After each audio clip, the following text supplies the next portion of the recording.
इस वाले में हमने मतलब इससे पहले हमने मोशन ब्लॉक के सारे ब्लॉक देख लिए थे। अब हम लुक ब्लॉक के देखते हैं कि लुक ब्लॉक में क्या क्या है। वही पहले एक अच्छा सा बैकग्राउंड ले लेते हैं, तो उसके बदले कुछ और ले लेते हैं। मान लो कोई इंसान ले लेते हैं, 2 इंसान ले लेते हैं कि ये है, इसको यहाँ रख दिया। और एक और कोई देख लेते हैं, जैसे कि ये ले लेते हैं। तो इसका साइज़ बहुत बड़ा हो गया, तो इसका साइज़ थोड़ा कम करते हैं, ज़्यादा ही छोटी हो गई। 60 70 ठीक है, 70 80 कर देते हैं। थोड़ा बड़ी हो गई, 75 कर देते हैं। ठीक है इतना। लुक्स ब्लॉक देखते हैं। इस वाले कैरेक्टर पे जाते हैं पहले। यहाँ पे लिखा है से हेलो फॉर 2 सेकेंड, तो ये 2 सेकेंड के लिए हेलो बोलेगी। अब हेलो के बदले हम कुछ भी लिखा सकते थे, जैसे हे, तो अभी हे बोलेगी 2 सेकेंड के लिए। या फिर और भाई, तो और भाई 2 सेकंड के बदले अगर हम 1 सेकंड कर दे तो केवल 1 सेकंड तक बोलेगी। 10 सेकंड कर दे तो 10 सेकंड तक ये आता रहेगा, और भाई जो भी है। तो ये हमारा पहला ब्लॉक हो गया, जिसमें हमने टाइम, हम इसके साथ जो बोल रहे हैं वो लिखा हुआ आएगा, प्लस जितने देर तक हम चाहते हैं लिखा हुआ है वो हम टाइम दे सकते हैं। ये दूसरा वाला है जो ये कंटिन्यूस बोलता रहेगा, ये रुकेगा नहीं। अगर हम इसको देखें, इसको हटा दें, तो ये कंटिन्यूस है, हटेगा नहीं कभी। तो ये इसके अलग यूज़ केस होते हैं। फिर ये थिंक वाला है। अभी तो हमने से बोला था, तो से में क्या हो रहा था, वो ऐसे करके बोल रही है। थिंक में वो सोच रही है, जैसे हम दिमाग में सोचते हैं ना, कोई कार्टून अपने दिमाग में सोच रहा है। जैसे कि यहाँ पे हम लिख दें ये कौन है यार, तो ये सोच रही है ये कौन है यार, तो इसे थिंक करना बोलते हैं सोचने को। तो इसके साथ टाइम है और थिंक के साथ भी वो पड़ा हुआ है ये, जिसको हम दबाएंगे तो कंटिन्यूस सोचती रहेगी। तो ये हमारे बोल मतलब एक टाइप से बोलने वाले ब्लॉक और सोचने वाले ब्लॉक हो गए। फिर ये हमारा स्विच कॉस्ट्यूम, तो इससे हम इसकी कॉस्ट्यूम बदल सकते हैं। जैसे पहली कॉस्ट्यूम, इसकी 2 कॉस्ट्यूम है, एक ये वाली एक ये वाली, तो ये कॉस्ट्यूम हो गई। फिर हम इसे बी पे भी लगा सकते हैं दूसरी कॉस्ट्यूम। तो स्विच करने के लिए जब हमें खुद से बताना होता है कि किस कॉस्ट्यूम पे जाना है, तो स्विच कॉस्ट्यूम का यूज़ करते हैं। Next costume continuous costume change करता रहेगा, इसका मतलब अगला कॉस्ट्यूम आ जाए। अगर हम दूसरे कैरेक्टर को देखें, इसकी कॉस्ट्यूम चेक करते हैं, इसमें बहुत सारे कॉस्ट्यूम है, दुनिया भर के कॉस्ट्यूम है अलग अलग। तो अगर हम इस पर नेक्स्ट कॉस्ट्यूम देखें, तो हम देख सकते हैं इसकी कॉस्ट्यूम कितनी सारी है। तो हम इसकी सारी कॉस्ट्यूम चेंज कर सकते हैं नेक्स्ट कॉस्ट्यूम के मदद से। स्विच भी कर सकते हैं अगर हमें स्पेसिफिक किसी कॉस्ट्यूम पे जाना है, मान लो 1F पे जाना है, तो स्विच का यूज़ कर सकते हैं। नेक्स्ट बैकड्रॉप, बैकड्रॉप का मतलब होता है पीछे वाला बैकग्राउंड। तो जब हम नेक्स्ट पे क्लिक करेंगे तो जो बैकड्रॉप है अगली वो आ जाएगी। तो हम पहले बैकड्रॉप देखते हैं। तो बैकड्रॉप हमने केवल 2 ही ले रखी है, कि खाली वाली और एक ये वाली। मान लो हम यही बैकड्रॉप डुप्लीकेट करते हैं और यहाँ पे कुछ लिख देते हैं, जैसे कि गेम ओवर। थोड़ा सा इसे बड़ा कर देते हैं, ठीक है। तो हमने 2 बैकड्रॉप ला दी।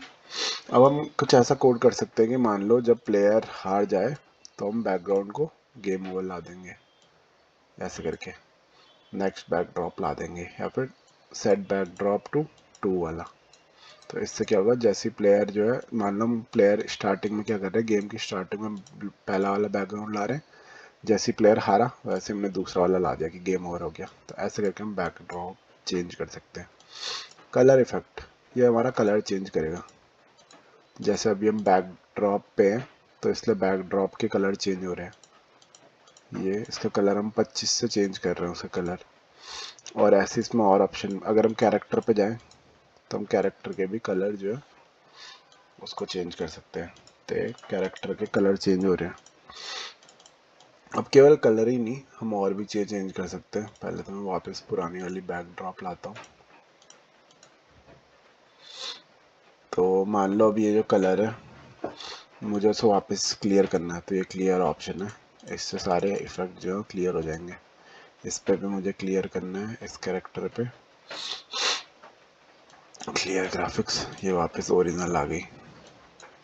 अब ये जो कलर इफेक्ट है इसमें और भी ऑप्शन है, फिश आई। तो फिश आई से क्या होता है, मोटी मोटी, ऐसे जैसे फिश आई वाला मोटी हो गई हो, क्लियर कर दिया। या फिर अगर बैक ड्रॉप में लगा दूँ मैं फिश आई वाला, तो बैक ड्रॉप ऐसे मोटा मोटा होने लग जाएगा। और क्या इफेक्ट है यहाँ पे, वर्ल मतलब घूमना, वर्ल का मतलब घूमना, तो ये रोटेटिंग वाला इफेक्ट आएगा यहाँ पे। ऐसे जो प्लेयर के मुंह पे नहीं आ जाता जब मीम्स बनाते हैं, तो वो वाला इफेक्ट आ जाएगा अगर हम प्लेयर पे लगाएं इसे। तो ये ऐसे घूमने वाला, जैसे तूफान आता है उसे वर्लिंग बोलते हैं। तो ये हो गया। अगला यहाँ पे पिक्सलेट, मतलब ऐसे पिक्सल वो वाला इफेक्ट देना, ये पिक्सल बनाना, जैसे कि बैकड्रॉप में भी अगर हम पिक्सलेट कर दें तो बैकड्रॉप पिक्सल वाली बन गई, माइनक्राफ्ट टाइप। क्लियर कर दिया। अगला हमारा मोज़ैक। मोज़ैक में इसके बहुत सारे वो बन जाते हैं हिस्से,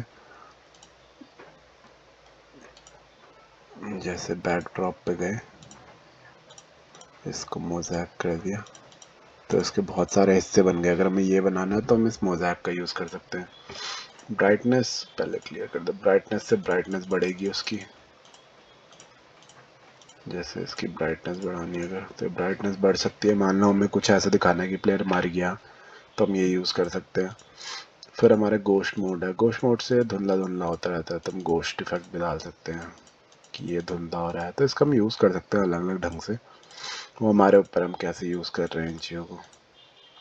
तो ये हमारे थे लुक ब्लॉक के अंदर। और इसके अलावा और हमारा क्या है यहाँ पे, लुक ब्लॉक के अंदर शो और हाइड है। दो ब्लॉक, शो करेंगे तो दिखेगा, हाइड करेंगे तो गायब हो जाएगी।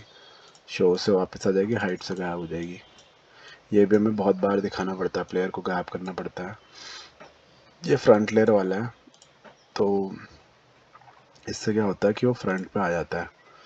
जैसे कि लुक ब्लॉक में पहले तो मेरा प्लेयर गायब हो गया तो उसे शो करूँगा। अब ये फ्रंट लेयर पे अभी गेम ओवर के आगे है ये अभी। अगर मैं इसे बैक लेयर कर दूं तो गेम ओवर के मतलब इस वाली लेयर पे यहाँ पे पीछे चले जाती। अगर ये होता तो बैक चले गई। अब ये फ्रंट पे है तो आगे आ गई दूसरे प्लेयर के, बैक करेंगे तो उसके पीछे चले जाएगी। तो ये ऐसे फ्रंट बैक होता है। और बस यही सारे लुक ब्लॉक के चीज़ें हैं अलग अलग जो लुक ब्लॉक में है। तो ये था हमारा लुक ब्लॉक।